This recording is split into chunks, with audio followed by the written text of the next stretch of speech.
board meeting is being recorded. Persons wishing to address the board on any agenda or non-agendized item must fill out a speaker card and email velmasilvan@sylvan.k12.ca.us, and Velma will in turn notify me, and we'll call on you at the appropriate time throughout the meeting. I'd like to report out of closed session. The direction was given to staff regarding all matters. Let the record also reflect that Ms. Harvey has also joined, so we now have 4 board members in attendance. At this time, we would like to adopt tonight's agenda, so I'm looking for a motion by a board member. I'll motion to approve tonight's agenda. We have a motion by Mr. Collins and a second.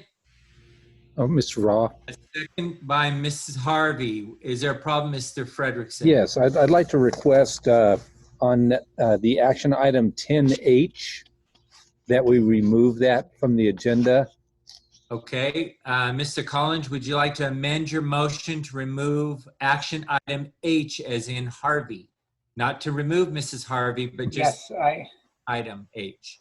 I will make a motion to approve tonight's agenda without item 10H. Very good. Mrs. Harvey, you So gave moved. a second. So roll call vote, please. Board Member Lindsay?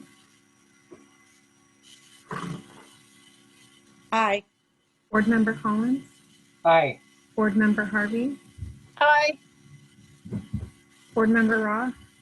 Aye, that's a 4-0 vote. The motion carries. Tonight's amended agenda is approved. At this time, if you would all join with me in standing for the Pledge of Allegiance, we'll begin at this time. Ready? Begin. I pledge allegiance to the flag of the United States of America and to the republic for which it stands, one nation, under God, indivisible, with liberty and justice for all. Thank you. At this time, we'll move on to communications. Mr. Frederickson, are there any written communications for the board? No communications were submitted. All right. At this time, we're on item BB, which is a public hearing for sufficiency of instructional materials. At this time, we'll open the public hearing. Ms. Beck, are there any items or anyone who has to speak during the public hearing? No, not at this time. And seeing none, we will close the public hearing on the sufficiency of instructional materials. At this time, we'll move on to public participation. Ms. Beck, are there any public members that would like to address the board under public participation? No, none at this time, Mr. Roth. Seeing none, we'll move on to item 9A, which is under information discussion, and have a superintendent's update. Mr. Frederickson. Well, good evening. I wanted to give a brief presentation on probably one of the more burning issues that have popped up recently, and that is over the waiver process for reopening schools for TK through 6. Last Thursday, superintendents were provided with a communication from the public health department showing a trend in the change in the number of COVID infections. And again, it was very positive news. I think where the confusion and the drama kind of started with this is that we've all been operating with the understanding that the rates were going up. And I think, you know, a lot of us were making plans regarding that. We definitely, we're on the watch list here in our county. And, you know, we all knew we had an option to file a waiver. We were informed of that after the governor's announcement in July. But really, we've been focusing on our distance learning platform because, again, operating under that understanding that the data was increasing rather than decreasing. So again, that's good news. Since that time, we've been looking at the waiver, and I think it's just important with the waiver process. You know, I think our community and staff, everybody needs to understand, switching from a distance learning model and switching to in-person learning based upon submitting a waiver is not a light switch. It's not like a light switch. You can't say, click, we go from distance learning to in-person learning. Oh, now we're going back, turn that light switch. It's more like a cockpit on an airplane. You have a bunch of switches and you have a checklist you have to go through, and you don't move on to the next switch until you've met the requirements of that of this switch you're going to flip. Okay, and so we are eager to get our students back in school. That's very important to us. We understand the importance of that. I think the concern was the way it came out in the community was it gave parents this hope that, hey, next week my kids are going back to school. Currently, we haven't even reached the 200 threshold yet. They were basing it on the trajectory of the data, and I believe we were a little over 250 based upon last week's results and data. So basically the news came out, hey, next week, very likely that districts will be able to apply for waivers. And so again, that sets that expectation. So since Thursday, we've been spending a great deal of time looking at the waiver, looking at the process. I think, and I sent out several communications to our community about that. And I just want to give a quick update on that. To file a waiver, there's a lot of steps you need to go through, and we are working on that. The first part on the application is, one, selecting which grades and what number of students do you propose to bring back. So our approach is going to be listing in phases, and we're still going to, that's why the stakeholder engagement process is important. We'll be looking at phasing in groups of students in our waiver. We'll list more than likely TK through 6th, but they will be based on phases, so you don't have to go back and amend your waiver at that point. So that was the advice we received earlier in the week. The second step is consultation. So we'll need to go back and start consulting our labor regarding this. We have an MOU that we're working on, and some we've already signed.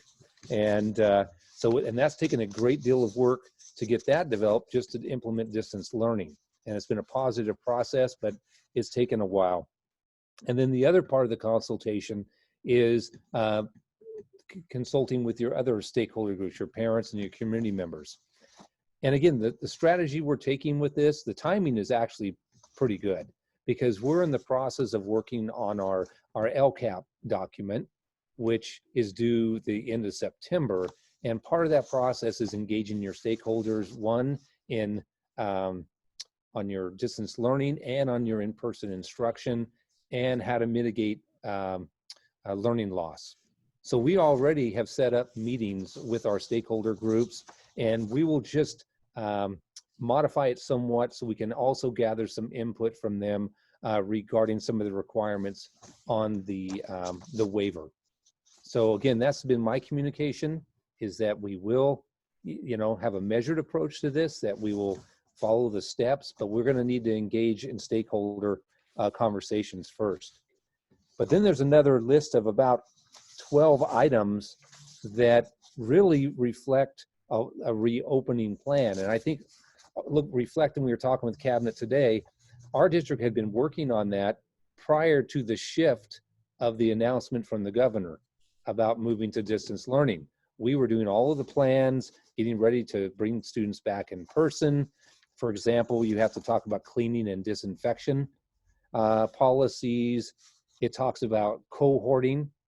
Now, it's interesting, today we just received new guidance from the California Department of Public Health on cohorts. This just came out. So here's some of the challenges and logistics you're going to have to address in your waiver. One, you can have no more than 14 students in a cohort. You can have no more than 2 staff members in a cohort, and those 2 staff members cannot mix with any other cohorts. And substitutes may only work with 1 cohort.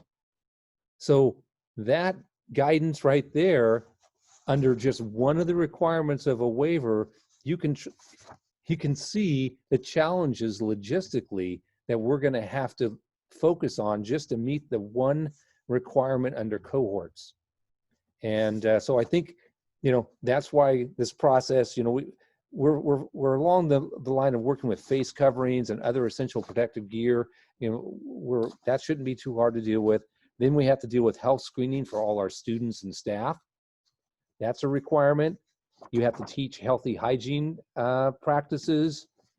You have to identify and trace contacts. So you have to develop your own contact tracing mechanism.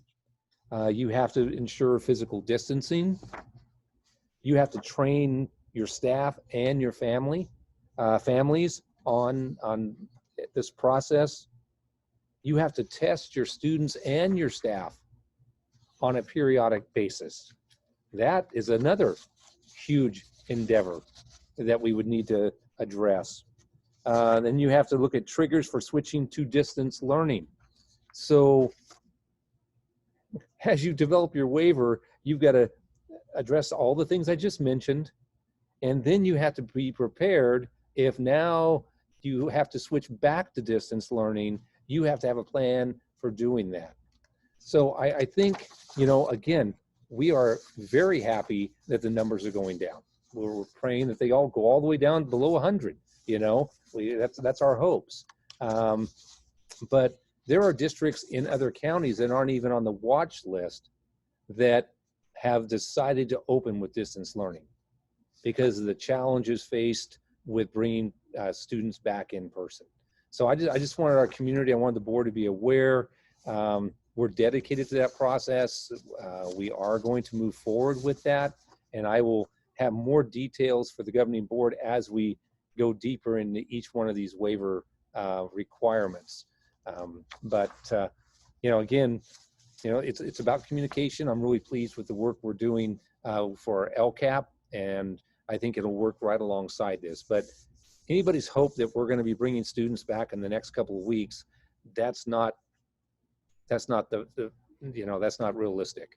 I think in the paper, the Modesto Bee had an article today on this, and I feel like they reported it very well. It was very accurate and a good representation of where we are. So I think even realistically, being back in October would be probably the soonest we'd be looking at for something like that.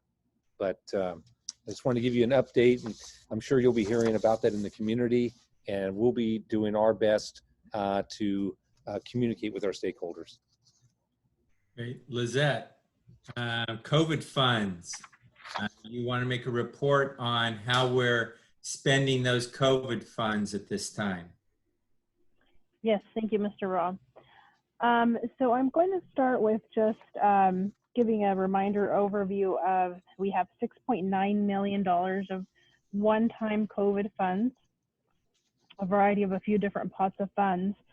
But the ones that we're specifically focused on at the current time is $4.9 million that need to be spent by December 30th of 2020. So those are the ones that are focused. In my Friday update just last week, I mentioned that we are awaiting for the funds to post. That was very good news that the Treasury here locally has actually received the funds because we were not sure when exactly we were going to actually receive the cash. So for cash flow purposes, that was definitely positive news. And then I provided in the attachments some guidance, and that guidance was a starting point of some of what would frame our expenditures and the decisions around those. We had a meeting with the county SUPs on Friday and heard some additional information, including a great presentation we had from FCMAT and School Services that helped provide and give us some even more guidance to continue framing that. And aside from the 3 questions that are discussed in the in the attachment, or listed in the attachment with federal guidance. What also will help frame it, and I'll be adding that to the guidance and sending that out to the board in the next update and probably in the next board meeting as well, as we continue to discuss these funds, is the addition of also the SB 98 requirements, which spell out 4 purposes for which these funds are intended for. And the 4 purposes revolve primarily all around learning loss. The first one is specifically learning loss, implementing, expanding, enhancing learning support. So you see the emphasis there on adding to, which is a lot of what was discussed in the FCMAT and school services presentation as the intention for these funds. The second one is adding time or services, whether you're extending the year or adding services that, that address the pupil's needs. The third one is all around providing additional academic services, whether it's material, supports, devices, connectivity. That's that whole third purpose. And then the last one is providing integrated pupil support, health, counseling, mental health, PD for teachers, access to meals, and programs to address trauma and social emotional learning. So those are the 4 purposes that really, when you take those together with the federal guidance that's listed out, those really kind of have to come together, and you have to form a nexus with the 2 of those. That's a lot of what they talked about, is forming a nexus to explain what the intended purpose of the expenditures are. And so that really helps provide us some solid framework as we look at these expenditures and decide whether these are appropriate or not. And a lot of what was discussed is that, of course, comes with a narrative and a story of what the reason is for these and what needs these expenditures would be fulfilling, as well as what was also talked about is that these are the things and the documentation that we need to have to be accountable for the expenditure of these funds when presenting these to an auditor. So that was all great discussion. It was nice to hear a lot of it because it was already in line with a lot of what we were thinking and discussing. And so that was reassuring to hear. It also helped provide some clarity to what we already thought and I had discussed in terms of some of the expenditures that we thought we might be able to include, some of our larger technology expenditures that we experienced last year, which unfortunately all happened, fortunately and fortunately, I should say, because I can't imagine what situation we would have been otherwise, but happened for the purposes of these funds prior to this time frame of March 1st. And the federal guidance is very specific on that time frame, and that's one of the 3 criteria of the federal guidance, is that the expenditure must be incurred, which specifically means received, the goods received or the services received during that time frame. There is some exception at the end for potentially shortages on supplies. So if we look to place some orders here in the next few months, or even as we get closer to the end of the time period, and of course some of these things are backlogged, there's some understanding of that, and so there's some wording in there for that. But really, those three key criteria and the 4 purposes really come together to give us our framework for what we can charge. And then all of those also need to be combined into our learning continuity and attendance plan, which will be brought to you to really tie in the expenditures to that plan. So that's just to kind of give you some background as we jump in and look at some of the summary of the expenses and some of the things we have listed here. And really to answer one of the big questions that I know the board had asked in terms of the technology expenditures. Okay. So looking at the summary of expenses that was attached, I broke that out and put that in 2 separate categories, obviously the 1920 year and the 2021 year. And then from there, I listed actual and requested expenses and then some other potential, because those are still under review as we make sure that those meet the criteria that I've talked about. So for 1920, one of the things that was mentioned in the discussion from FCMAT that was very helpful was, the previous funds that we had been using, that what we call the SB 117 COVID funds that we actually received last year, it was 137,000. Those don't have a time frame, and so transferring those funds against these funds that do have a time frame is something that was recommended that we were already planning to do. So that was a very, again, a thing that helped reiterate that we were going down the right track. And then one of the other things in looking at what other options we have to help mitigate some of the expenses that we had in the spring that we didn't anticipate, right, with the closures, or that were substantially different use from what we had intended. And the perfect example that was given was transportation, as transportation was not transporting pupils, they were doing something very different, and that may look different depending on the district. In our case, they were assisting with meal distribution, something that is not the norm for them, but it's something that they assisted with. So being able to move those salaries and into these one-time funds is something that is allowable, meets the criteria that's established, and you can see represents a favorable amount towards 1920. So I won't go through every single item, but you get a feel for things there. Those are really some of the most significant things.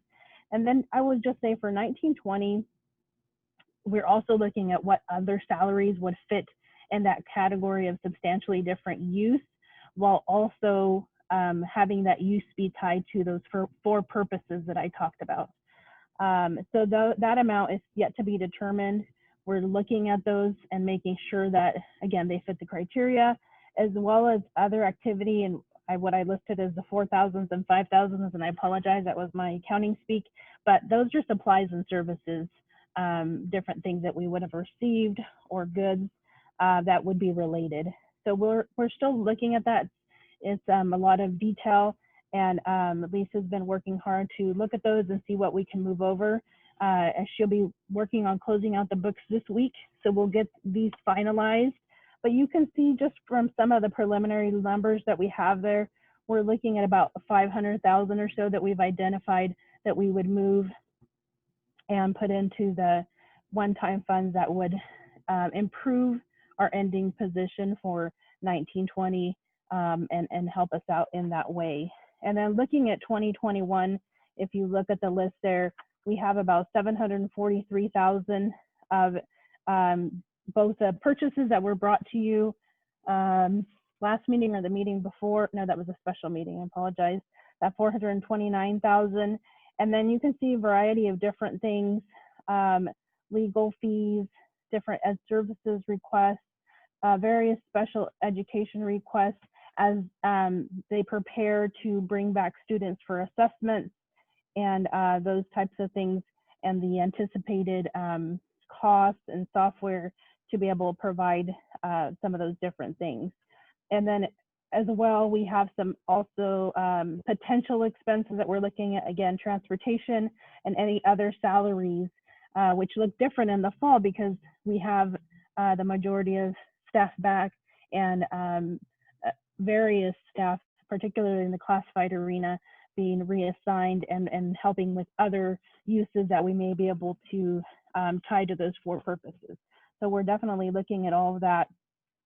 And so for 2021, you can see we're at about 1.2 million of potential identified expenses, both actual and ones that we're looking at. And so if you combine all of that together, we're at about 1.7 million.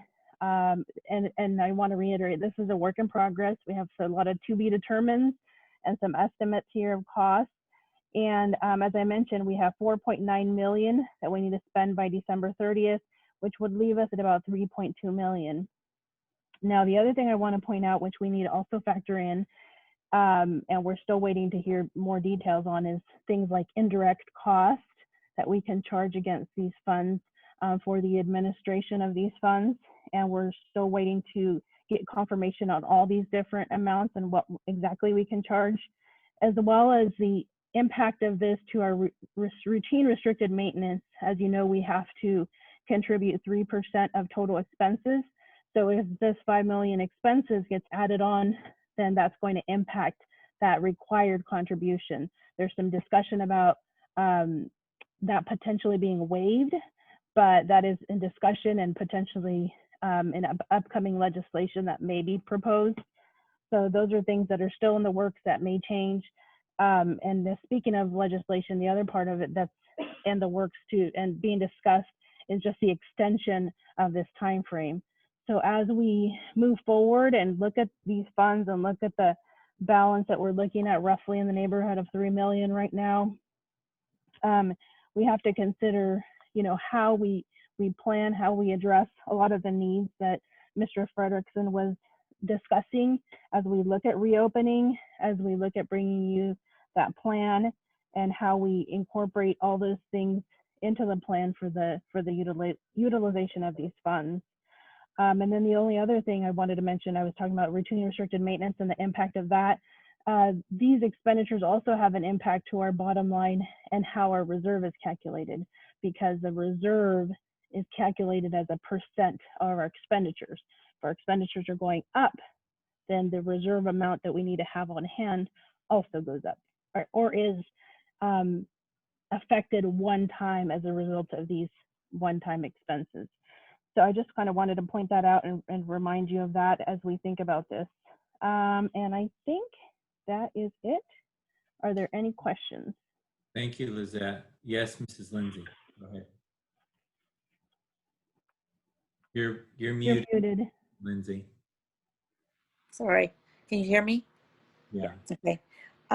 We had talked, or I had sent some examples of when we do go back, the dividers, that some of the schools are using to separate the children so that when they are back in the classroom that they have protection from each other.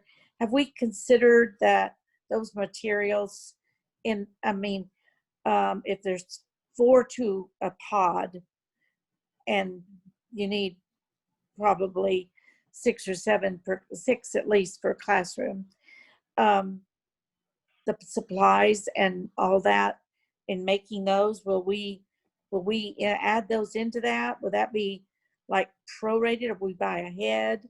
What I don't know exactly, where that stands, but I'm a little bit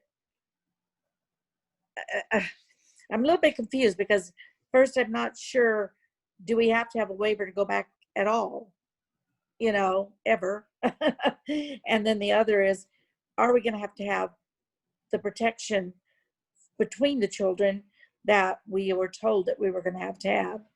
So would that be involved in saving money for that? Yes, definitely. I mean, as we talk about those plans and how exactly we carry those out will be part of what we can discuss. But those costs are definitely things that we want to plan for and incorporate into the planning of the use of these funds. And so one of the lines I put in here is PPE, which is personal protective equipment and sanitation, and just considering what potential future stock of that could be to prepare, and as well as dividing and those types of physical distancing requirements that we may need to have. So we actually, that's part of what we discussed today when we met in cabinet and met in ELT, and just considering those future needs and preparing for those and anticipating and budgeting for them, if you will, out of these funds to the greatest extent that we can. Okay, and I appreciate that. I think that's great. But if we're going to have to build those, manually build those, and we have 13 schools, we got to get going on them. We can't wait a month or two or so before, and the waivers all, or almost finished, we need to think about what we're going to do on those right away. And so I guess my question is, in the process, are those front and foremost on how we're going to place those children in the classroom and how we're going to protect them? Yes, absolutely. Okay, that makes me feel better. Thank you. Thank you. Okay, Lizette, I don't see any others. Notice that Mrs. Miyakawa has joined the meeting doing your speech. If you'd like to review our annual facility fee report. All right. So the one thing I want to note on the facility use report is just in total, it doesn't have a total, I apologize, but I did sum it up, and it's $10,050 for the year. And obviously, as a result of COVID, we experienced a reduction of just the facilities being used because that was something that we implemented, as I believe all Stanislaus County schools did. And that was about impact about 43% less than we generally generate as compared to other years. So that was the only thing I really wanted to note and see if there's any questions from the board. No, it's fine. It's not a money maker for us. It's supposed to be reimbursed expenses for community use. So I don't think we look at that as a money maker. All right, Mr. Frederickson, we have a board meeting schedule draft. Any comments or questions about that?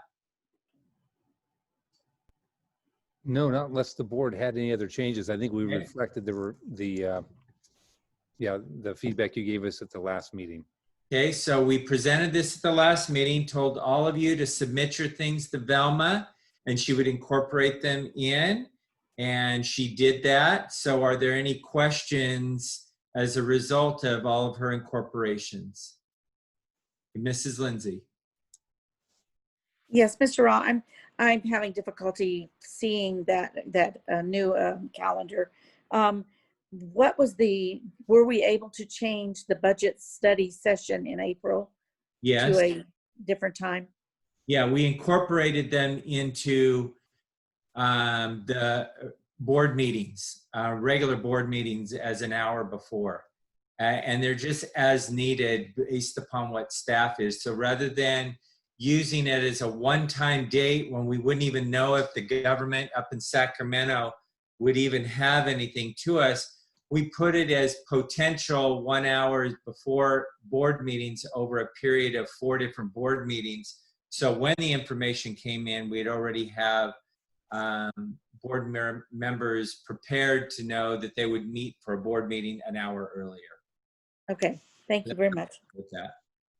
All right, seeing none, we're going to move on. Mr. Frederickson, safety and facilities.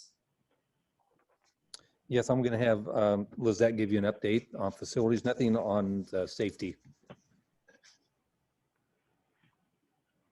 Okay. I have about 3 items to go over. I'm going to talk about USAC, I'm going to talk about cameras, and I'm going to talk about Tivoli. So USAC, we are in the last 3 weeks of construction with a completion date of September 11th. Yes, very exciting. USAC staff is very excited as well. So after the week of September 11th, the following week would be when the punch list and corrections would be all planned to be completed, and then with a potential board visit following that subsequent week. And so we will be in coordination to see who is interested in attending that and coordinating that. And then the next item is cameras. I did a Friday update with more details, but just want to do a very quick overview and see if there's any questions or additional information you wanted to receive. But the 33 cameras at Somerset were installed. Administrative staff as well as noon duty staff had been given access, and haven't had a whole lot of ability to use it in terms of just the student activity, obviously, but have gone in and played with it some, enjoy the phone app, and look forward to the the efficiency and functionality of that as they go around campus and are able to see different things on that. So obviously it's still early. We'll continue to gather data and bring you updates on that. And then the other one, I did a Friday update, but it's an important one that I'm sure you are interested in and may have other questions or concerns on. So I wanted to talk about Tivoli and the mitigation agreements. And so what I mentioned in my Friday update, I'm just kind of going to recap, is that there's been discussions on having a revised mitigation agreement for the Tivoli plan. And Modesto City Schools has led these discussions with legal counsel, as they are also the other district that is in the boundaries of the Tivoli plan. And so I provided background on the existing agreements that are already in place and are quite old, going back to, I believe it was 2007. And obviously we were in a very different economic time during that. And so that framed those agreements that are not necessarily, don't necessarily make sense in the current climate. And because of that, there have been discussions and interest in updating those, and also beneficial for us districts as well to look at doing that. The agreement would be funding 63% of an elementary school for Sylvan and 28% of a middle school. That's based on the student generation rates for the development. And what we would look at moving forward in terms of a time frame for this would be bringing either September or October action item to the board with these updated mitigation agreements. And then following that, at some point in time when there's movement and the owners are ready to potentially sell to some of these developers, which we know there's discussions happening on this, we would be looking at forming a new, what I'll call a new CIFA. It wouldn't be called CIFA, but we know our CIFA that we're currently in. This would be a new entity because it would be only with Modesto City Schools, not Stan Union. They're not within the boundaries. And so that would be also a future action item that would be brought along with forming the CFDs to fall under the CIFA. And those are the funding mechanisms to be able to provide the funding for these potential schools that we would be receiving funding for. So I just kind of wanted to recap that and see if there was any questions or concerns that you wanted me to bring forward to Modesto City School and legal to consider as they're working on these updated mitigation agreements. Yeah. Okay. So, Lizette, I was around. I was on the group that we negotiated that mitigation agreement. So, I guess what I'm going to suggest to you, anybody, but we're not changing that agreement unless we go into negotiations to change that agreement. That's not, I mean, to think that a developer is going to meet with Modesto City Schools and then just present to the Sylvan School Board a mitigation agreement and we're just going to ratify it is like you and I saying, well, you know, I'm not going to be involved in the negotiations to buy my new house. I'm just going to let somebody else decide for me. And so the answer is we would consider changing our mitigation agreement in Tivoli, but we need to be partners at the table and negotiate that agreement. I recommend that our current facilities agreement group meets with the developers and with Modesto City Schools in a meeting across the table, and we can pound it out and negotiate. But we did that already, and for us to just discard that mitigation agreement because things have changed in the economy, that may be a valid reason. But we don't skip the negotiation process and give up our position at the negotiating table. I could list for you probably 3 or 4 things that I'm sure they want to get out of that agreement that we do not want to have out of that agreement. So what I would like to do is encourage that the construction or the facilities group sits down in negotiations with them rather than them coming up with their agreement and then just presenting it to us and assuming that we're going to just accept it carte blanche. So I hope I didn't step on anyone's toes on that, but I think a step in the process was missed on that. Okay. Did any other board members want to speak to the issue? Mrs. Lindsay, and then I don't see any other hands, but Mrs. Lindsay, go ahead.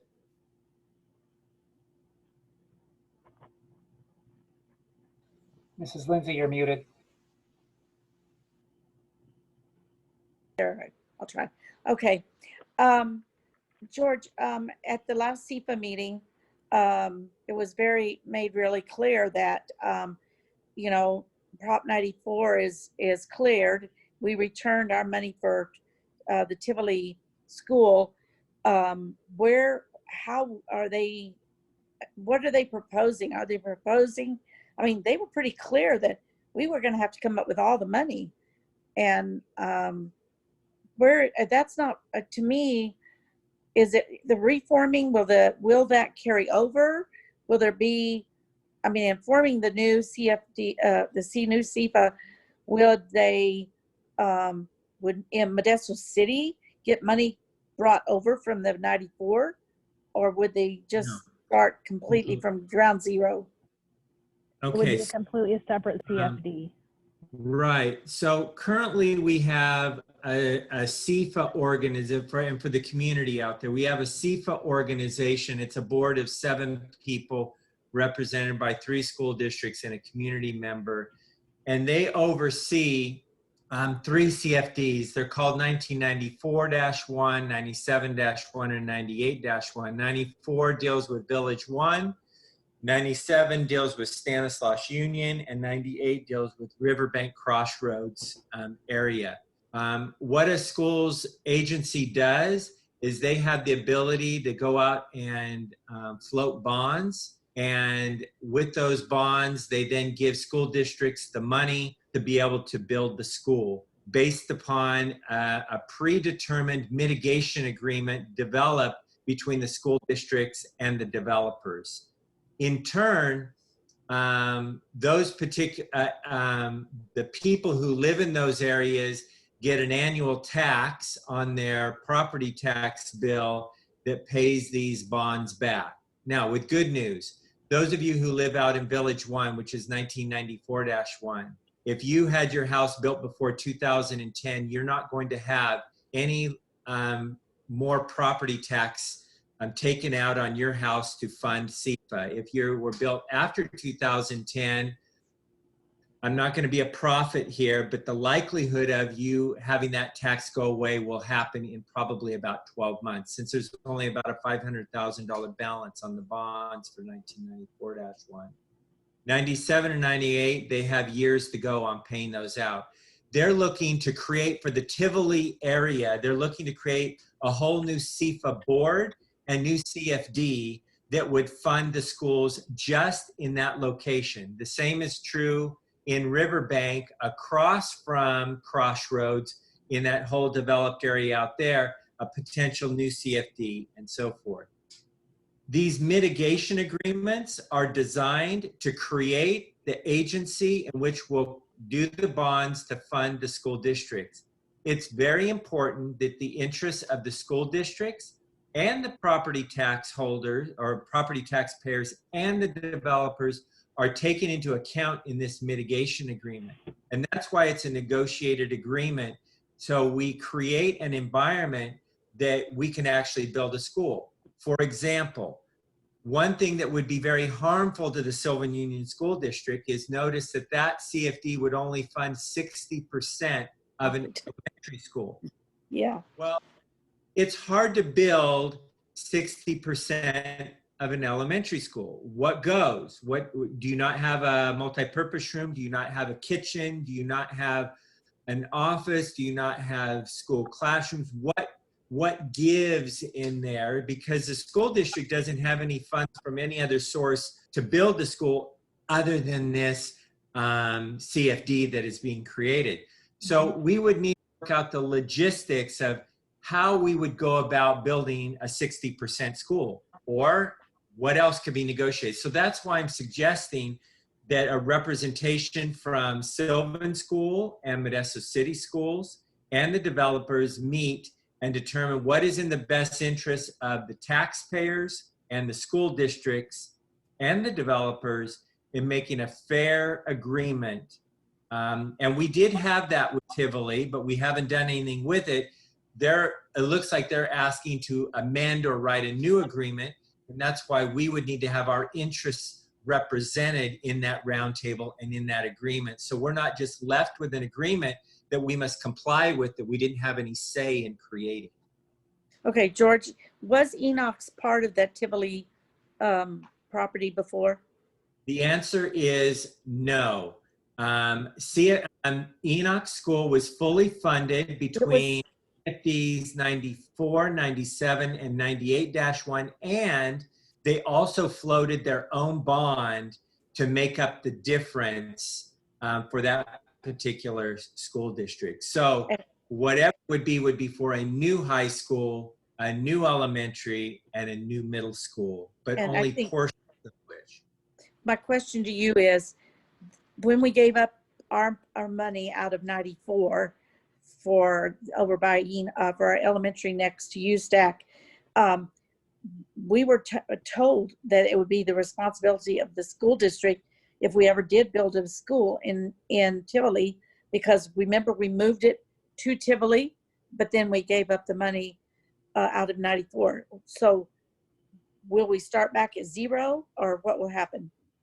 So Tivoli should fund its own community school, and by giving up Elementary 10, which was adjacent to Elizabeth Eustack Middle School, that directly benefited the property tax holders. Right. And the way it benefited them is that CFD was supposed to go on till about 2030 some, and the property owners in that CFD will find in 2020 that they're not paying taxes anymore on 1994-1, and Okay. those homes after 2010, most likely after 2021. So that's how the property tax owners benefited.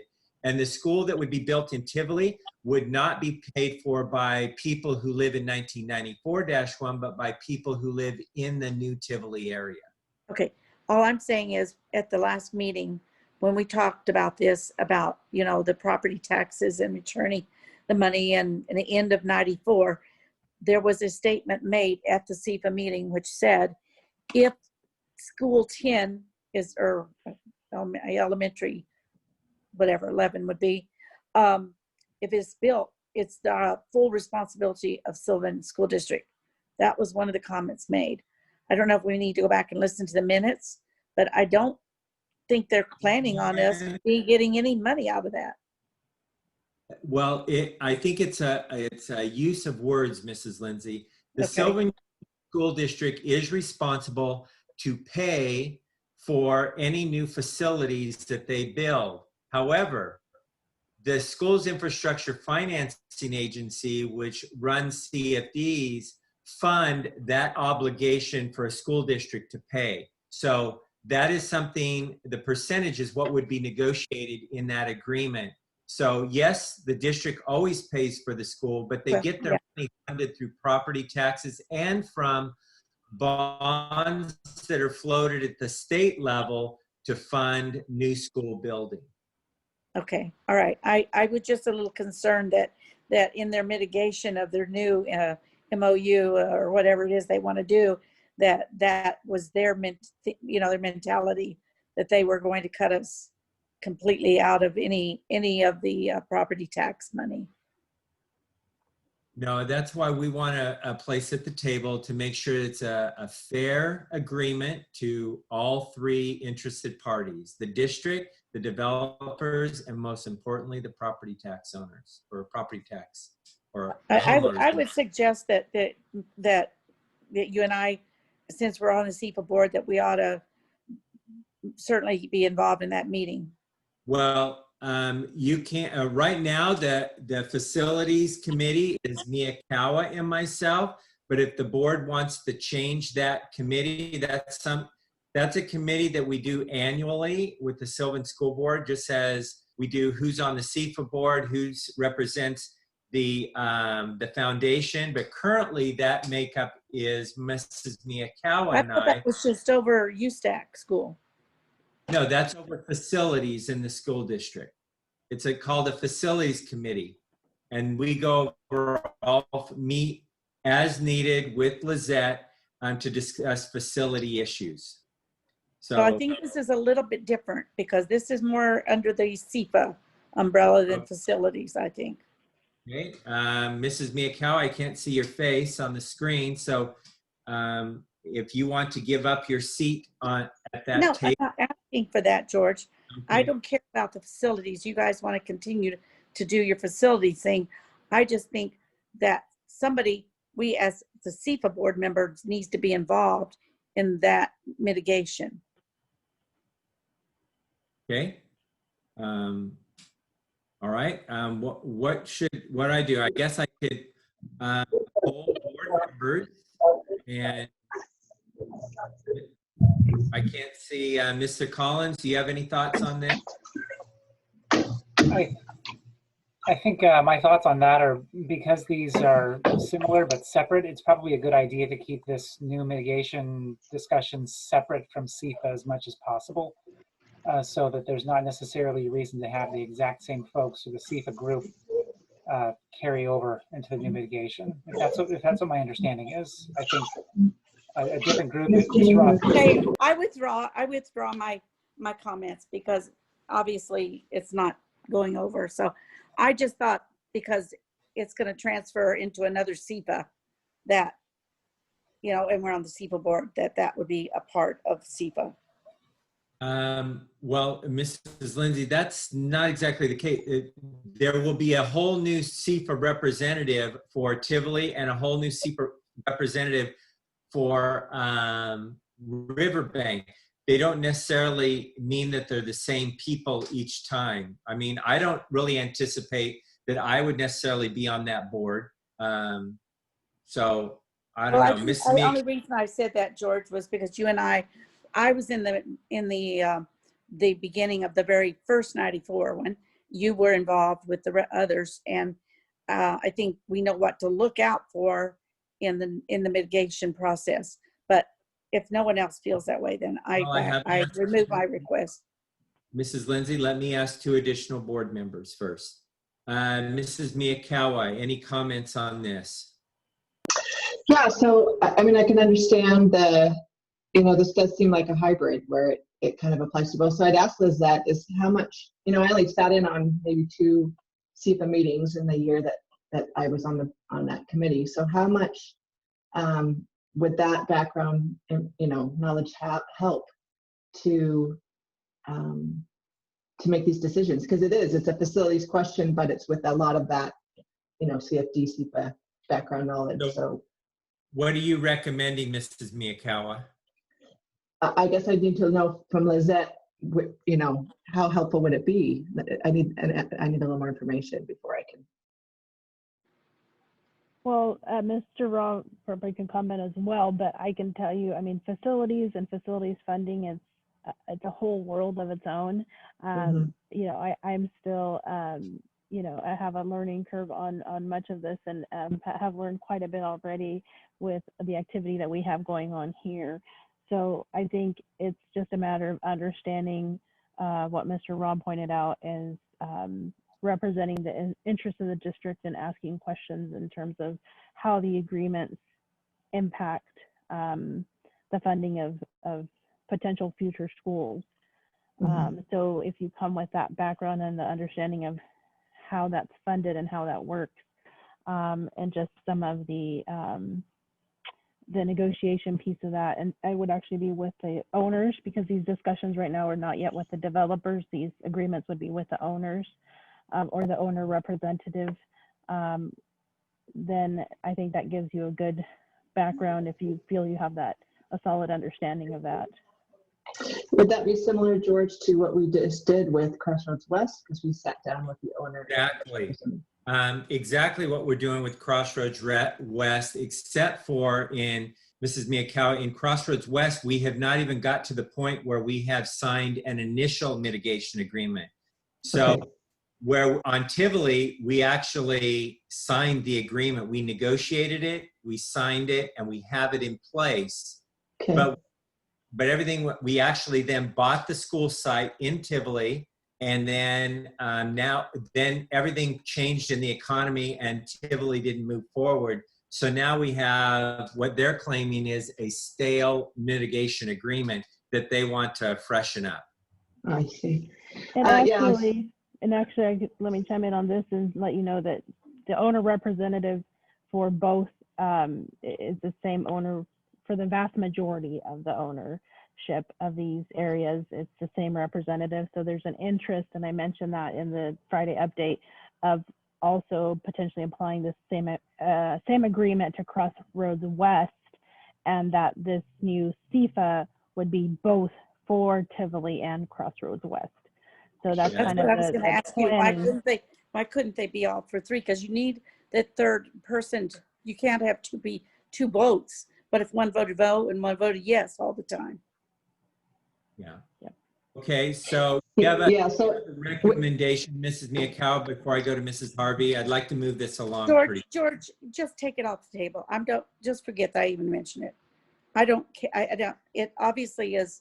It's an irritant, and I don't want to be that. I don't think it's an irritant, but here, let me do this. I will work with, because I'm assuming Mrs. Harvey and Mr. Collins, it's not, they're not interested in serving on this negotiating team. So I'll work it out with Mrs. Lindsay and Mrs. Miyakawa on who would accompany me on this negotiation team particular meeting. Is that acceptable? I'll chime in that you are correct. I am not interested because my time on the board is going to be coming to a close. But Ms. Harvey may very well be interested in Mrs. Harvey, participating. did you want to speak to me? Yeah, thank you. Actually, I am. I think it's important to gain this information, and I would like to be considered for part of this. So, yes, Okay. please. It's really okay. I'm sorry I even opened up the window. Sorry. Okay. Just basically Let's running forward. now work it out, and I'll take somebody with me. The reason I can't take two is because I can't have a quorum. I can't have a board meeting in a negotiation session. So let me talk to each of you individually and see what we can come up with. It's just withdraw my name. That's all you have to do. All right, very good. All right, Okay. let's. I'm out of here.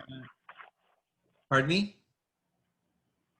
Okay, we're on to action item 1, Sylvan Union School District and SEA MOU Educators Choice Work Location. We have an MOU. Aditi, any comments? Yes, thank you. Can you hear me okay? So we were ready to start our 2021 school year with our teachers and educators in their classrooms and on sites. We had no-cost childcare ready to go. Very excited for all of our staff members.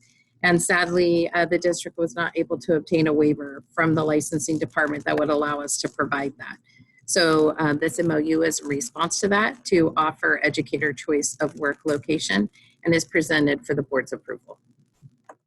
Okay, looking for a motion to approve the MOU.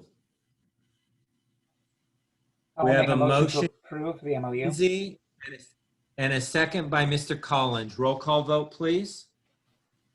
Board Member Collins, Aye. Board Member Harvey, Aye. Board Member Lindsay, Cindy, you need to turn your mute, undo your mute so you can vote. Somebody's muting it for me. I'm not muting it. I'm trying to get off. Maybe you have a poltergeist in your home. No, I'm just. Board Member Lindsay, Mrs. Lindsay, what is your vote? Aye. she's not. Okay, we lost her. Okay, let's continue on. We still have a quorum. Board Member Miyakawa, Aye. Board Member Ross, Aye, that's a 4-0 vote because we lost Mrs. Lindsay on the connection. The motion carries. The MOU is adopted. Item 10B is adopt resolution 2021, number 5, sufficiency of instructional materials. Mrs. Granger, any comments on this? We just had a public hearing. No additional comments. We're just bringing forward the resolution stating that every Sylvan student has a standards aligned textbook and instructional materials according to the cycle of the curriculum frameworks from the state of California. Very good. Looking for a motion to approve.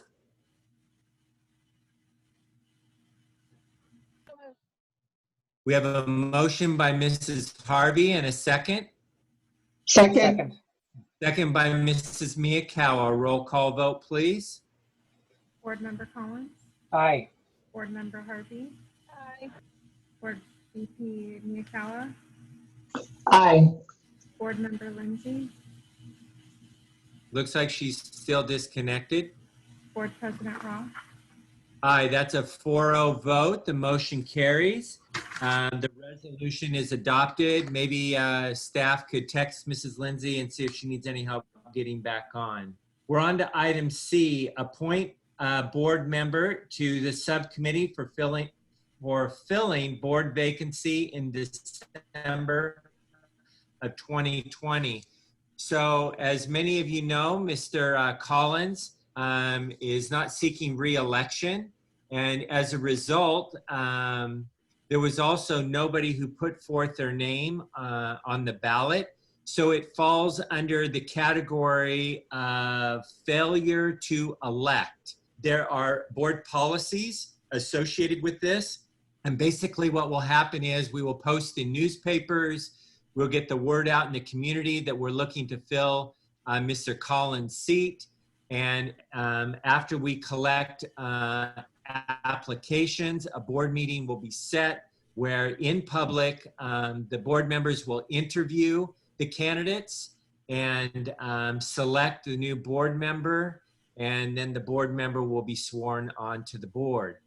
To do that, our board policy states that we will select 2 individuals, board members, to collect, to make sure that the advertisements get posted, and we will collect the applications, set a board meeting where the board members will interview in public all the clients. So it's basically a responsibility of gathering. I am recommending that myself and the board vice president go about advertising for Mr. Collins' seat and collecting the applications, setting the board meeting where all board members will then have the information to review and will then interview all of these clients. We've done this once before in the past. The last person was Mrs. Zeke, who went through the process. She went through a slightly different process with a provisional appointment. This may be a slightly different one. But if any board member has any questions or comments, I would look for a motion to have the president and the vice president start selecting dates and getting apps out. So Mrs. Harvey. Hi, thank you. I think that's a great idea for the president and vice president to field this process. Great that all leadership comes there from there. I just was wondering about the process. You say that the candidates get interviewed in public? That is correct. So all of the applications will be collected and submitted to the board members. The board members will conduct a board meeting. It will be a board meeting where we will have predetermined questions. Each person will be interviewed, and then the board will deliberate in public and select the person in public. And then that person will be sworn in as a board member and have the same powers, authorities, and duties as a duly elected board member. And does this all happen on one day? The interviewing and selecting will, but assuming I'm reading the board policies and ed code correctly, we need to do this unless we get legal opinion otherwise. we will do this, and they would be sworn in at the same time that Mrs. Miyakawa would be, unless we get a legal opinion that is to the contrary. Okay, and I'm just kind of fascinated how you can go through a public interviewing process. I mean, and then you find out you do or you don't get the job in public. Yeah. Wow. We do. Welcome to being a board member and a trustee. We do all of our work in the public, except for confidential matters that usually deal with, a person's. But if somebody wants to put themselves in a position to become a board member, they're going to need to get comfortable about all their life being laid out to the public. It's part of being a public member. If that's Right. not your thing, I would recommend not putting forward. Okay, and obviously, and you guys have done this before. And is there? Okay, great. Yeah, I'm fascinated by the process, and I'm eager to be a part of it. Thank you. Yeah, I've been through it once before, and that's when we appointed Terry Ann Zeke to serve on the school board. And she turned out to be a fantastic board member and served faithfully for many years. And so I believe in the process, and the process can work. Well, great. Thank you. That's Your good. hand went up. Yes, Mr. Roth, thank you. I appreciate your recommendation of having the board president and vice president serve on the subcommittee. I did come to this meeting with a desire to serve on that subcommittee. So if there's an openness to that, this would be kind of one last opportunity for me to serve the district in a small way, since this would be more like a temporary task force. So if that's if there are other board members who are open to that, I have some interest in that. Okay, we'll hear from any other board member. This process, it's two people. It's a very mechanical thing. Very administrative, yes. Selective in any way. Yep. All we're doing is posting in papers, getting the word out, and collecting applications. We're not doing anything else. There's no screening. There's nothing going on. We're a data collecting twosome. I am well aware of that. Yes, thank you. I happily relinquish my seat to Mr. Collins if he so desires. Okay, Mrs. Lindsay has her hand up. Mrs. Lindsay, you're muted. Your hand was up. I don't know why I keep getting muted. I feel that Mrs. Miyakawa needs to be there. As Mr. Collins leaving, we need somebody that has be able to have the experience and learn the process from the beginning to the end. And I think that you need to be there along with her, or one of the two of us who have done it, and lead her so that as the next long-term board member, she needs to learn that process, because it may happen again. Now that we have districts, we're finding that many districts are not having board members, and it's evidently turned in. I spoke with a lady today who said there was 169 offices in Stanislaus County that did not get anyone to apply for them. So there is people that don't like being in a district, and it used to be the top 3 or the top 2-1, not anymore. So Mrs. Miyakawa, I feel strongly you need to stay on that committee. Okay, so I'm looking for motions. If the 5 board members can all unmute for just one moment. I'm looking for a motion, a board member to put 2 people on the gathering committee of data. So looking for a motion. Mrs. Lindsay, what's your motion? My motion is that Mr. Raw and Mrs. Miyakawa serve on the committee to begin to collect applications. Okay, not select, but collect, all right? What I said, collect. Is there a second to Mrs. Lindsay's motion?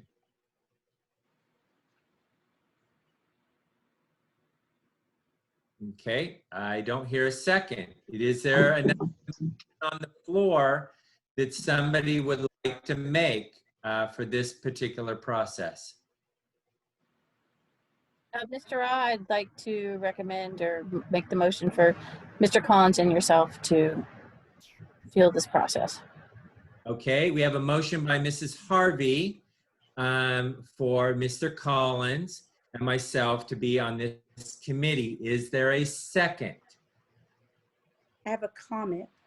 I'll get to your comment in a moment. I'm looking for if I can even get a motion. I got 2 motions, but I got no seconds. George, I think it's a conflict of interest. That's my concern. This motion is an illegal conflict of motion. Mrs. Lindsay, this is not an illegal thing. We don't need to make a big deal about this, folks. This is all we're doing is You posting cannot the newspaper and collecting applications. We're not selecting anything. It's not a problem. And this is not illegal in any way. Trust me. Folks, I'm following board policy and ed code to the T. So I need a second on this motion, if there is one. If there's not, then I'll entertain a third motion. And hopefully we'll be able to do this and I'll be able to go home tonight, folks. This is not rocket science that we're doing here. Aren't you The already problem is home? You're having somebody select or be involved in the selection of their replacement. And that does not look very ethical from the community. If I were a community member, I would not think that looked very ethical, having someone who was leaving select their replacement. So, And maybe, Mrs. I know Lindsay, what they're not, I know you're not redoing it. I'm Correct. just saying it's the perspective of it. I understand that. I will say you can't control people's perceptions of what of what they choose and choose not to interpret of the facts in front of them. However, I will participate regardless of whether I'm not I'm on a subcommittee. I will participate with all of you in public in the interviewing and selection of this next board member. Well, if we do it the way you think you're going to do it. There's some paperwork out there that may say that's not the way it's going to be done. Okay. Coming from the county office. What? Yeah. We're not, okay, folks, right? All we're doing tonight, we're not going there. We're not going down a rabbit hole. What we're doing is we're selecting 2 board members to be a subcommittee, to follow board policy, to notice the public that we have a vacancy, and to collect applications to bring back to 5 board members who will interview these candidates. There could be 1 candidate, there could be 100 candidates. It could be a very long night. We just don't know what we're going to get. The person I haven't heard from is Mrs. Miyakawa. I didn't hear anything from you. Are you in a position where you can comment, or? Yes, I was just waiting for my turn. Yeah. I'll second Miss Harvey's motion. Okay, so we have a motion by Mrs. Harvey and a second by Mrs. Miyakawa to have George Ra and David Collins to advertise the open seat and just collect applications. I have a motion and a second. Could I have a roll call vote, please? Board Member Collins, Aye. Board Member Harvey, Aye. Board Member Lindsay, No. Board Member Miyakawa, Aye. Board President Ross. Aye. That's a 4-to-1 vote. The motion carries. The subcommittee is created. We are now on to D, which is adopt resolution 2021, designating portable buildings at Woodrow Elementary School for non-school purposes. This looks like a cleanup resolution. Is that correct, Mrs. Aguilar? That is correct. I'm happy to take any questions. Okay, looking for a motion to approve the resolution. I'll make a motion to approve the resolution. A motion by Mr. Collins and a second. I second.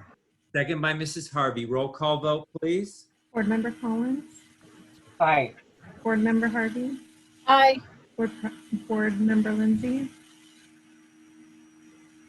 Cindy, can you unmute? Are you voting on the resolution? Somebody keeps muting me. Aye. Board Member Miyakawa, Aye.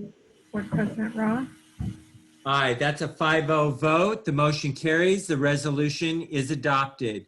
Item E is the approval of the actuarial study of retiree health insurance program as of July 1, 2019.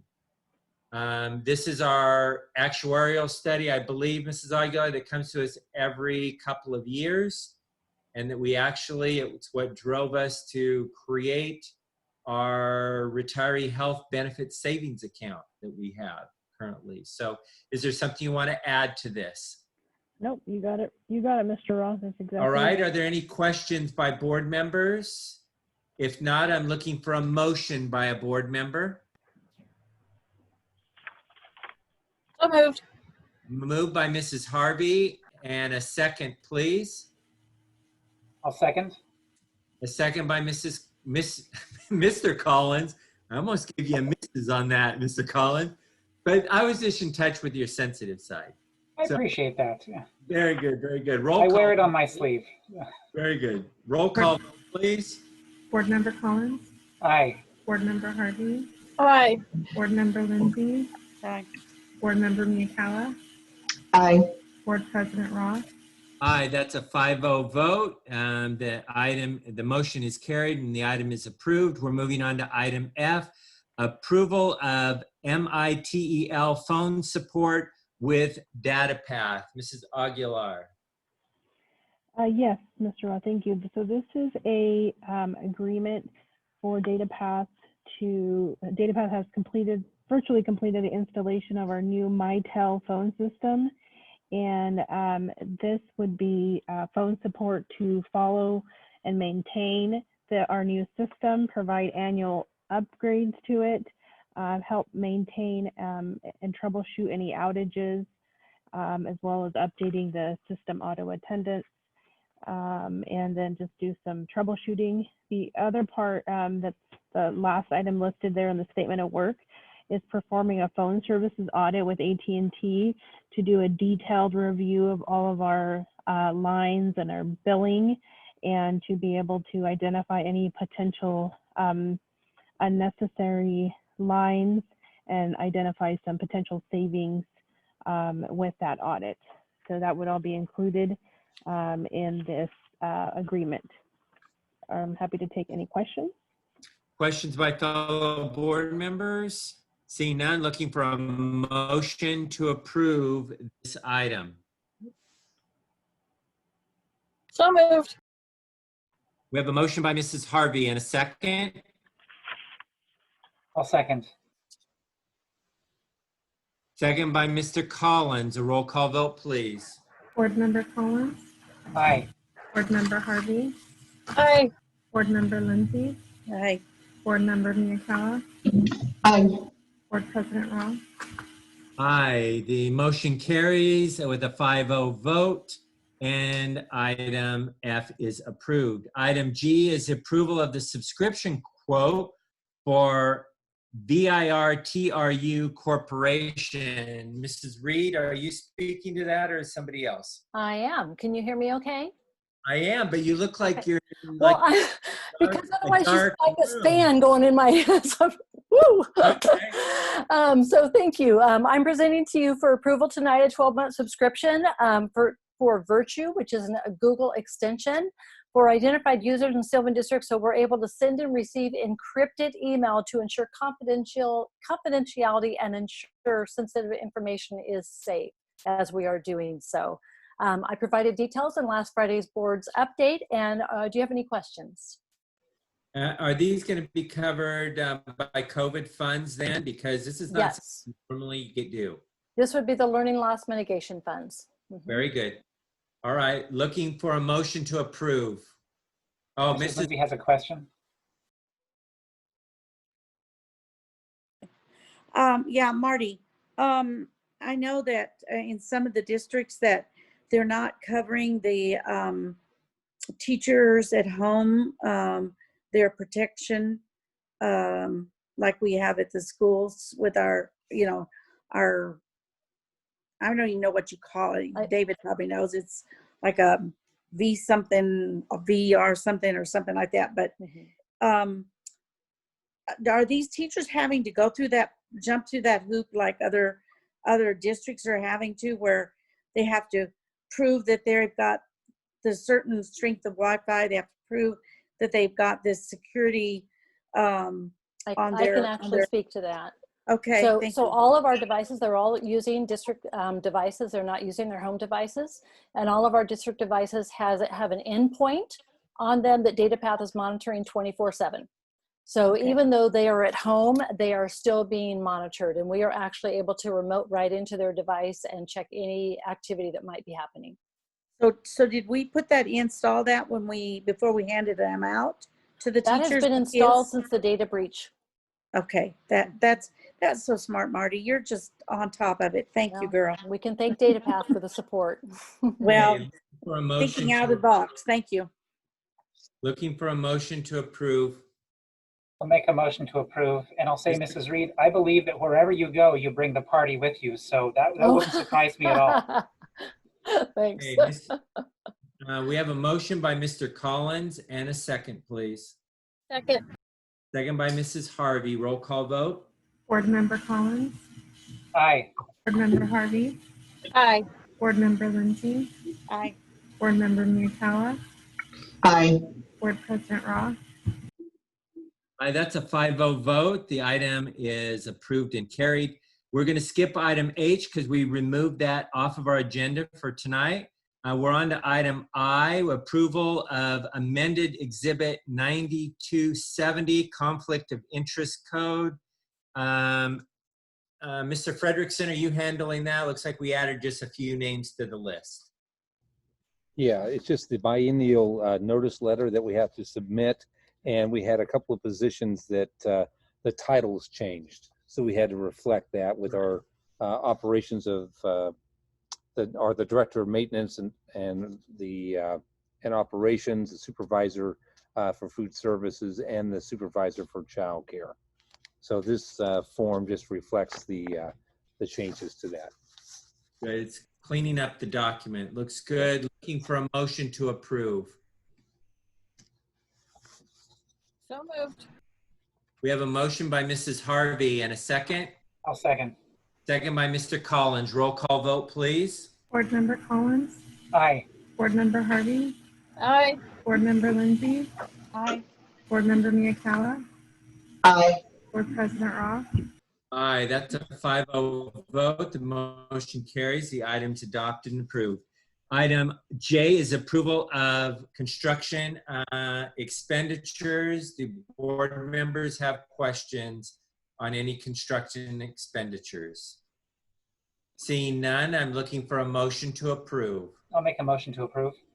We have a motion by Mr. Collins and a second. A second. Second by Mrs. Harvey. A roll call vote, please. Board Member Collins, Aye. Board Member Harvey, Aye. Board Member Lindsay, Aye. Board Member Miyakawa, Abstain? Board President Ross. Aye, that's a 4-0 vote with one abstention. The item is approved, carries. All right, so let's move on to consent. Mr. Collins, are there any consent items you either have a question or pull for a separate vote? Not at this time. Good. Mrs. Harvey, any consent items, either questions or pull for a separate vote? Not this time. Mrs. Lindsay, any consent items either to be removed or questions or removed for a separate vote? No. Mrs. Miyakawa, are there any consent agenda items that you want pulled for a separate vote or questions on any? No, I don't think so. Okay, and neither do I. So I'm looking for a motion to approve tonight's consent agenda. So moved. We have a motion by Mrs. Harvey and a second. I'll second. Second by Mr. Collins. Roll call vote, please. Board Member Collins, Aye. Board Member Harvey, Aye. Board Member Lindsay, Aye. Board Member Miyakawa, Aye. Board President Ross. Aye, that's a 5-0 vote. The consent agenda is approved and adopted. At this time, we'll ask our superintendent if he has any further comments for the evening. No, not at this time. All right, excellent. So for future agendas, our next regular board meeting will be on September 15th, 2020. And we may end up needing to call a special meeting, and we'll keep you apprised and work with you. Know that we ask that you keep Tuesdays as open, and those are usually the days that if we do add an agenda or an item, we try to do it on a Tuesday. So just in planning your lives, know that those are usually the days we look forward to having meetings. Mr. Roth, Pardon me? I just had a quick question. We got information this week that, that CSBA is now going virtual, obviously online for their CSBA. And I know we had decided previously that we weren't going to attend for budget reasons, and then, then it was canceled. I just wanted to check, just maybe share some information. I did reach out to Velma to see, what the cost was going to be this time around. And was provided that information. It's not as big of a discount as you would have thought, but then neither is my son and daughter's tuition, despite the fact that they're distance learning at college. So I don't know if there's any further interest from the board members. I thought that I would bring that back up if we need to put that on the agenda for next time to readdress that, or if there's no interest in that, then we let it lie. Well, I think when we did our budget study sessions and we planned, we agreed to do a 1-year moratorium on those. Are you asking us to revisit that moratorium that we did back in budget study and so forth, to revisit that? Is that what you're asking? Well, the only reason I'm saying it is because now we have no travel, and it would just be the cost of the CSBA attending the classes.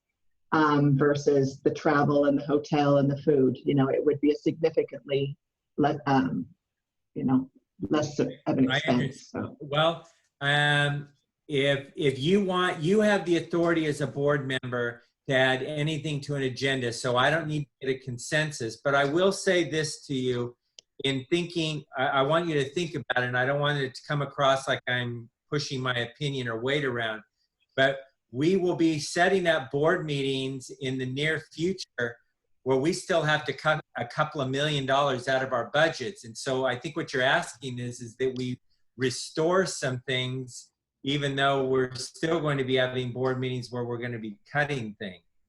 So yes, I completely concur. I'm not saying that this is something, I'm wondering if we should revisit this. I don't even know if we have an agenda out as to what kinds of classes are going to be covered, but certainly this is a time where we could use some, and I don't even know what the format is, whether we're just having keynote, whether we're having districts present on this kind of online platform, but the advantage would be, how are other districts handling this crisis, the multi-pronged approach, and would we benefit from hearing from that? That would be my my interest. All right. So what I would recommend, if you feel very strongly about it, let me know and we'll agendize the item. It would have to come as an action item because we've already passed the budget. So essentially what we're doing is we're going to be amending the budget because it was removed all that was removed out of the budget as a line item. We'd have to amend it. But if you want that, it would need to come as a future agenda as an action item to restore that funding. Okay. So what I will do, want to do that. Yeah, what I will do is I will look up and just do a little more research. I haven't had the time to do that, obviously. It's been a busy few weeks for me, but I will look into what is even being offered to see if it's worthwhile. And if I feel like it would be helpful to us, I will let you know to put it on the next agenda, and we can discuss it. Perfect. Excellent. All right. Again, that you are all welcome to do that. If Mr. there's Ross, I have a something question. that you hold on a moment. Oh my God. If you if you want to add anything to the agenda, it's a simple process. Throw me an email. I'll add it to the agenda. Every board member has the right to add to an agenda in the future. So you don't have to do it here or argue your case on that. Just give me an email. Mrs. Lindsay. I have a question. I'm not arguing anything. Mrs. Miyakawa or George, when we passed that, wasn't it all conferences, not just ours, that Yes. we moved? Okay, so Yes. are we just looking at, Mrs. Miyakawa, are you only looking at the delegate assembly? I'm sorry, the CSBA, or are you talking about restoring the entire thing? Okay, I don't want to discuss it now because it's not an agendized item. If she wants it or any board member wants it, let's agendize it at the next meeting. Just And asking then- a question, what she's asking. I don't I understand. know, Mrs. Lindsay, you're welcome to call her on the phone and talk to her, but we cannot in an open meeting discuss something that is not agendized that the board will vote on. So it has to be agendized. So I apologize. I'm not trying to be a real boogerhead here. I'm just trying to be compliant with the law. So, all right. So thank you all for joining us tonight. Yes, Mrs. Harvey. I just want to say thank you to everybody. This has not been an easy time, and I know the teachers and all the staff and everybody's been working so hard. And as a teacher, so anyways, thank you, everybody. Yes, that's true. Thank you for that, sharing that, Mrs. Harvey. Our hearts go out to all the families and the teachers. No one is immune to this. And what I've learned over the past many months is everyone has a story to tell. And each story has validity and power to it. So I wish you all well. I wish you all health. And I pray that we will endure this and we'll get through it soon and we can all rejoin and be together once again. That's my hope. At this time, we will go ahead and adjourn the meeting and we will meet again at a next agendized meeting. Thank you all for joining us and good night. Thank you, Mr. Ron. Everybody have a good night. Good night. Stay safe and healthy. Woot woot.